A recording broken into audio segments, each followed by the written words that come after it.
அல்லாஹ் ரப்புல் ஆலமீன் ஒரு பாவத்தை அல்லாஹ் தடுப்பதற்கு முன்னால் குர்ஆனுடைய எந்த வசனத்தை நீங்கள் எடுத்து பார்த்தாலும் அல்லாஹ் பாவங்களை தடுப்பதற்கு முன்னால் அதிலிருந்து வெளியேறக்கூடிய வழிகளை கூறிவிட்டு அல்லாஹ் தடுப்பான். இது அல்லாஹ்வுடைய வசனங்களுடைய முறை. அல்லாஹ் ஆரம்பிக்கிறான், அல்லதீன யுன்ஃபிகூன அம்வாலஹும் பில்லைலி வன்னஹாரி சிர்ரன் வஅலானியா ஃபலஹும் அஜ்ருஹும் இன்த ரப்பிஹிம் வலா கௌஃபுன் அலைஹிம் வலா ஹும் யஹ்ஸனூன். யார் அல்லாஹ் வழங்கிய செல்வத்திலிருந்து இரவும் பகலும் வெளிப்படையாகவும் மறைமுகமாகவும் அல்லாஹ்வுடைய பாதையில் செலவு செய்கிறார்களோ அவர்களுடைய கூலி அல்லாஹ்விடத்திலே இருக்கிறது. அவர்கள் எந்த ஒரு பயமும் அடைய தேவையில்லை, எந்த ஒரு கவலையும் அடைய தேவையில்லை என்று அல்லாஹ் ரப்புல் ஆலமீன் சதக்காவுடைய முக்கியத்துவத்தை அல்லாஹ் ஆரம்பித்து விட்டு அல்லாஹ் கூறுகிறான், அல்லதீன யகுலூன ரிபா லா யகூமூன இல்லா கமா யகூமுல் லதீ யதகப்பத்துஹு ஷைத்தானு மினல் மஸ். யார் வட்டியை சாப்பிடுகிறார்களோ என்று அல்லாஹ் வட்டியை பற்றிய செய்திகளை துவங்க அல்லாஹ் விரும்புகிறான். ஏன் சதக்காவோடு அல்லாஹ் வட்டியை இணைக்கிறான்? வட்டியை அழிக்க வேண்டும் என்றால் சதக்கா மேன்மையாக வேண்டும்.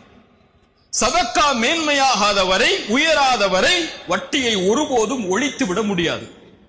வட்டி அழிக்கப்பட வேண்டும் என்றால் ஒரு சமூகத்தில், ஒரு சமூகத்துடைய மாண்பில், ஒரு சமூகத்துடைய வேரில் வட்டி வேரூன்றி அழிக்கப்பட வேண்டும் என்றால் அந்த சமூகம் சதக்காவை கொடுக்க ஆரம்பிக்கப்பட வேண்டும்.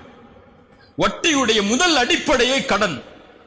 கடன் அதிகரிக்கும் போது வட்டி அதிகரிக்கும். நவீன உலகில் எப்போது அந்த கடன் சதக்காவாக கொடுக்கப்படுகிறதோ தங்களுடைய வாழ்வாதாரத்தை, அடிப்படை வாழ்வாதாரத்தை தேடுவதற்கு கூட இந்த சமூகத்திலே பலர், சமூகம் அல்லாத மக்களில் பலர் தங்களுடைய அடிப்படை வாழ்வாதாரத்திற்கு கூட கடன் பெற்று அதனுடைய வட்டியை செலுத்தக்கூடிய முறையில் இருந்தால் சதக்கா அங்கே பலனளிக்கவில்லை என்று அர்த்தம்.